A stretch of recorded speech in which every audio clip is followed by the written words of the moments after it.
అమావాస్య అశుభం కాదని స్వయంభూ కాకినాడ భోగి గణపతి పీఠం ఉపాసకులు దూసర్లపూడి రమణరాజు పేర్కొన్నారు. అమావాస్య సందర్భంగా శుక్రవారం ఉదయం గజలక్ష్మీదేవికి 108 వెండి పుష్పాలు, మారేడు దళాలతో పీఠం నందు ప్రత్యేకంగా పసుపు కుంకుమ పూజలు నిర్వహించారు.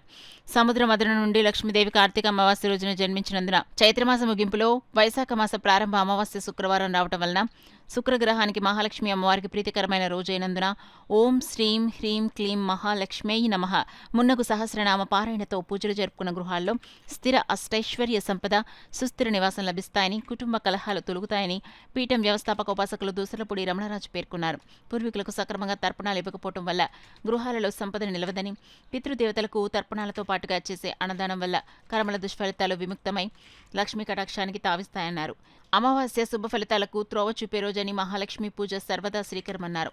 నిత్య గణపతి హోమకుండంలో మహేశ్వరునికి విభూతి పూజలు నిర్వర్తించారు. ఈ నెల 19న ఆదివారం రాత్రి 6 గంటలకు 4వ త్రినాథ వ్రతమేళ, మే 5న మంగళవారం నాడు చతుర్థి ఉపవాసకులతో ఏకదంత సంకష్టహర చతుర్థి జరుగుతుందని పీఠం తెలియజేసింది. ఈ అమావాస్య రోజున ఈ చైత్ర విశాఖ నడుమ ఉన్నటువంటి ఈ ఆదివారం, ఈ శుక్రవారం, శుక్రుడికి మహాలక్ష్మి ప్రీతికరమైనటువంటి ఈ రోజున గజలక్ష్మికి పూజా కార్యక్రమాలు నిర్వహణ చేసుకోవడం, అదేవిధంగా పితృదేవతలకి తర్పణాలు ఇవ్వడం, ఈ అన్నదానం, దాన ధర్మాలు కార్యక్రమాలు నిర్వహణ చేసుకోవడం వల్ల చాలా శుభ ఫలితాలు ఉంటాయి. కారణం ఏంటంటే అందరూ సంపాదించుకుంటారు, ఉద్యోగమైనా వ్యాపారమైనా ఏదైనా కానీ సంపాదన నిలవకుండా వెళ్ళిపోతూ ఉంటుంది.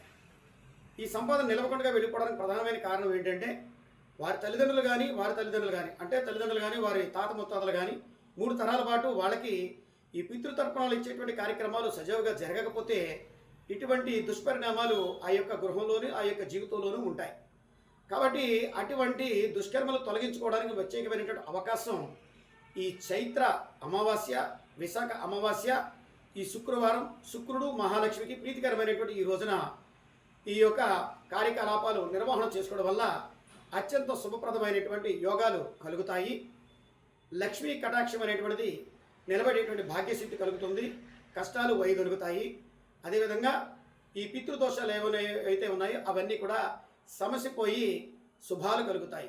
కాబట్టి భోగి గణపతి పీఠంలో ఈ కార్యాచరణ కార్యక్రమాన్ని ఈ రోజున నిర్వహించడం జరిగింది.